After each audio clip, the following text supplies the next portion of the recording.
What is up, all forms of social media? James, Joseph, Edward, Jesperger Jr., but please call me Jimmy for short. Man, this episode was as crazy as the last two. I don't know what it is they're putting in the food for the writers over at Attack on Titan and everything like that, but man, we had some crazy stuff. Now, like every video that I do for a review, I will try and not spoil the first half of it, but then once I start saying like, hey, this is where I start talking specifically about the episode, I'll let you guys know. So this episode, a rating like I usually do, I would say this episode was like a 9 out of 10. It's hard to give people a 10 out of 10 most of the time, just because it's always like little things you can do. Nothing's ever like perfect, but this episode was pretty close to a 10. There will be a few things that I will say that kind of like peaked or piked, I guess I should say, jokingly and punnily enough, one of the names. But yeah, this episode, if you are looking for something that will drive you and that will give you some form of like satisfaction, but also like what the hell is going on, this was that episode. Now, without further ado, let's talk about specifics. And just to put this out there, if you do not finish the episode, I will be jumping around. So please, if you're not ready and you think I'm going to spoil something for you, you might want to click off the video for now, but come back. So a few things. We got to see Levi is finally back. He was in the last episode, but today we see him with this death stare kind of thing, and he is ready to take down this beast titan. He has a clock ready, he has a bomb ready, and genuinely, if you did not see the preview for the episode, I'm going to spoil this then, but the preview episode showed us that even though the bomb went off and Levi was holding the bomb, or it was a bloody mess there, Levi looks like he's still alive in the preview. So I'm guessing he just defeated the beast titan, if that's the case, but I don't know. For the Beast Titan to get taken down that easily, I would be okay with either him being alive or not. That was a pretty good case for all that types of stuff. We see that Mikasa is strong as ever. She is taking down the Steel Jaw Titan, or the Jaw Titan, whatever you want to call it. And Eren is just having his freaking way at everything. Like, this episode, I thought there was going to be a few clapbacks. This was the episode for the Attack on Titan team to get in there and to do their thing. The other main thing that I thought was kind of like ironic or foreshadowing or something, you notice that the people that were sent off to the island that were like changed into Titans that didn't control this and were forced to do that, and we know the backstory of like why Eren's whole, like, you could call them a clan or a tribe, was like dealt with that. But it's kind of ironic now that the people that consider themselves humans and they're like, we're just trying to get rid of Titans because they're this and they're that. They have 4 Titans, or maybe even more than that, I think. They have 4 Titans that are just ready to fight for them. And it's like, so what happened to all these people that get sent to the island? Like, I know there's still some like disconnect from both sides. The other thing about this episode that you really got to notice was there is a main divide. Both sides think either side is wrong, and both sides think that their side is right, or they think that this is like the devastating thing to them. And you could admit, like, yeah, the Attack on Titan side, like, they're doing this and they feel a bit little like less about it, but they've been dealing with so much carnage, they've been dealing with so much shit all these years that finally they kind of get this. And when Levi jumped in and exploded the grenade or bomb, and then freaking Mikasa came in and cut off the Jaw Titan's feet, and then Eren came in and fucking punched him and like was about to bite into him, and then actually got the blood from the Warhammer Titan, I was rooting for them so hardcore. Like, this was the episode where I was like, I don't feel anything for the other side. Like, before I was kind of like, oh, well, I feel bad, blah, blah, blah.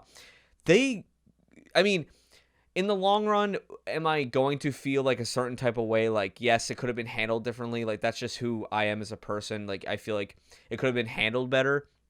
But, like, as a, like, oh yes, drama, like, let it spew down my face just like the Warhammer Titan did on Eren.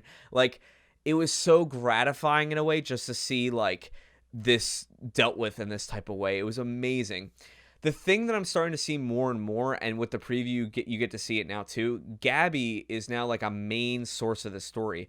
I thought in this episode that Gabi was going to like bite and get the Armor Titans powers. I thought she was gonna try and get Peak's powers. Like, she did none of that. Like, Peak was almost dead. I thought they should have finished her off. I understand that, like, the whirlwind of the Titan coming out and him thinking that he maybe blah blah blah. But I was like, dude, it sounds horrible, but like, you're doing the right thing in your head, and like, whether it was right or wrong, or it didn't happen or it did happen, is like under your own opinion. There's no right or wrong answer in this kind of series. That's what I love about this series and about like this season. It's really testing your boundaries of like what is good and what is wrong, or what is bad and what is evil. There's like no actual good or evil, essentially. So we actually get to see that Hung, I forget how to pronounce her name, comes back in, and like, they're about to pick everyone up. That's why they left the lights there. The other thing, oh my god, I can't believe we can't even talk about this in the beginning. I should have brought this up in the beginning. Armin, dude, freaking MVP of this. Besides Mikasa and Eren having a few good hits and Levi having a good few hits, Armin just came in, and like, that colossal Titan, when there was a little boat next to the big ships and them like preparing to bring in armies and stuff like that, I went like, is this just one of the Attack on Titan team trying to leave and like trying to go back to the island? Like, is this what's happening? But then I saw it was Armin, and I was like, oh no, he's gonna blow up the whole place with the colossal Titan. The next thing I kind of wish they did, but I think they're doing it this way because I think it's going to lead into all this types of stuff. When the team in the airship are like flying over with Armin in it, I kind of wish Armin walked a little bit more and dealt with the battle, but I completely understand where they're coming from if they didn't want Armin's powers to be taken away, or for them to give them a reason. The next thing about giving away powers, why did Eren in this episode, he already took over the Warhammer Titan. He got the blood, he got the whole body, right? And now she's dead. And it's like, why, when he was already here, like if the Jaw Titan's here and he was about to bite into it, why did something he was already fighting before as the Armor Titan get him to stop him from biting it? I would have loved, if this is the one kind of gripe I had, I would have loved if Eren got 2 Titans in that time. Which, by the way, like, I know a ton of people are probably going to be like, we saw in the preview that Eren's already going to defeat the Armor Titan because it says the Armor Titan falls. Maybe that's meant in a different context, but we already see that Eren got away, and, you know, Gabby, we have to talk about Gabby in this whole episode too. But it's like, he already has dealt with him before. And, like, I guess this is finally, like, Eren's like, okay, this is the time. The Armor Titan wants to die anyway, and like, Eren is not going to stop. He was going to kill both of them. He was going to kill Falco and the Armor Titan in the base that they were in. Then we have to talk about Gabby.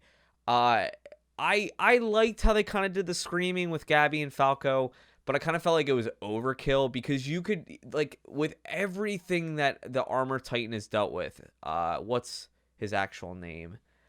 Oh god, I'm not even gonna, I forget his actual name now. Reiner, sorry, duh, that should be obvious. Like, with Reiner, I felt like everything he's already dealt with, he gave up in that moment. And I understand that it's kind of like the foreshadowing of like, they were kids at the time, and like, what would have happened if they had some kind of like bigger force to fight. But Reiner already says when he gets into the Titan form, like, I just want to die. Like, I just want to die. So he is already putting out his card as a suicide card of like, dude, I'm going in, I'm going to fight you. And if I die, that's actually a glory and an honorable death to me, is what's going on right now, is how I see it, at least. Anything else? We saw some crew of the, so Sasha, she blew somebody's head off, and we're not used to her like dealing with, she was just a foodie before, and now she's like actually taking soldiers out and like fighting with no remorse and all this types of stuff. It's been a whirlwind. It's been a whirlwind of everything that's been going on. So without anything else, my predictions of the next episode, we already know that the Armor Titan's gonna fall. The Beast Titan was taken out by Levi, so it's like, is he actually dead? I personally think he's dead. I would not be, as I said before, I would not be opposed to him coming back, but I think he's dead. We still have to deal with Pike, or Peak, however you want to pronounce her name. But if the Armor Titan falls, then that means that Eren is going to get 2 or 3 Titans' powers by the next episode, which I think would be awesome to end the series, with Eren kind of being like this loose cannon that got the Armor Titan, the Warhammer Titan, the Jaw Titan, and the Beast Titan, if he can even get to the Beast Titan. I don't think that's going to happen, because if he got blown up, then it's like, is he really going to be able to get to him? But it's like, he would get 4 Titans powers. The Founding Titan getting 4 Titans powers, and then ending with some kind of like humanality, like a human actually fighting Eren would be interesting. Or like somebody on the inside fighting Eren would be interesting too. The other thing I kind of have a prediction of, I kind of think that Gabby or Falco will get Titan powers. I think that is something that's going to happen. If not, I think Mikasa will probably get them, just because they're in the battle, they're strong enough. Eren knows that he probably will not take every Titan power. But that's the thing too. I forget, is the Founding Titans thing to get all the Titans? I know they all stemmed from the Founding Titan, but it's like, is the goal of the Founding Titan just to get all the Titans powers back? I know Eren genuinely probably doesn't care unless it deals with people that he's getting rid of, but it's like, what is the main goal right now? Is it just to wreak havoc and to destroy the army that tried to destroy his family and everything like that? And you have to remember, he's fighting not only for his family, for himself, but for the whole slew of people back there. And we saw tonight or today that like, not half the army that he has, but like a good number of people got killed tonight. And it was interesting. We got on a few episodes where they got out of the gunfire, they got away, and then we saw how they like were defeated by even just like the smallest thing, like a machine gun, because they were used to Titans. And it's so weird now that like machinery is now the strongest thing against everybody, except before it was the Titans. Now that everything is kind of like evolved back into all this stuff. Yeah, there was probably other points that I forgot about. It was just crazy to see like the defeat on some of these characters' faces, and like getting killed and destroyed, and like Eren really hypothesizing and thinking, and Mikasa not even debating jumping into the fight, and Levi going in and seeing if he was going to get killed or not. He didn't care. He was on a time watch kind of thing. Like, he was ready to just like sacrifice himself for his whole troop, for his family. And then we also see Falco kind of like humanity. We see his humanity. We see who he is as a person. But we also see like, you know, Reiner didn't want to deal with this. Like, I saw something else that not you guys are seeing. That's why I think Gabby's going to, like, Gabby is so like articulate, is a good thinker. We saw that in the beginning. They built her up to be like this prize soldier, you know, like she's basically a Mikasa or like a Levi growing up. But I think her greatest downfall is she doesn't know exactly what's going on. Like, she doesn't have the information. She's hot-headed. She's too big-headed. I think her ego is going to get her killed, or I think her ego is going to get her into bad situations. But you never know. I kind of imagine this whole series ending with both sides losing, which would be kind of interesting and fun to see. But I'm going to end it there. That's all I really wanted to talk about. There were some amazing things. If you have anything that you want me to talk about, or any anime you want me to review, please let me know. But as always, my name is James Joseph Edward Jesperger Jr., but please call me Jimmy for short. I'll always see you guys in the next one. Peace.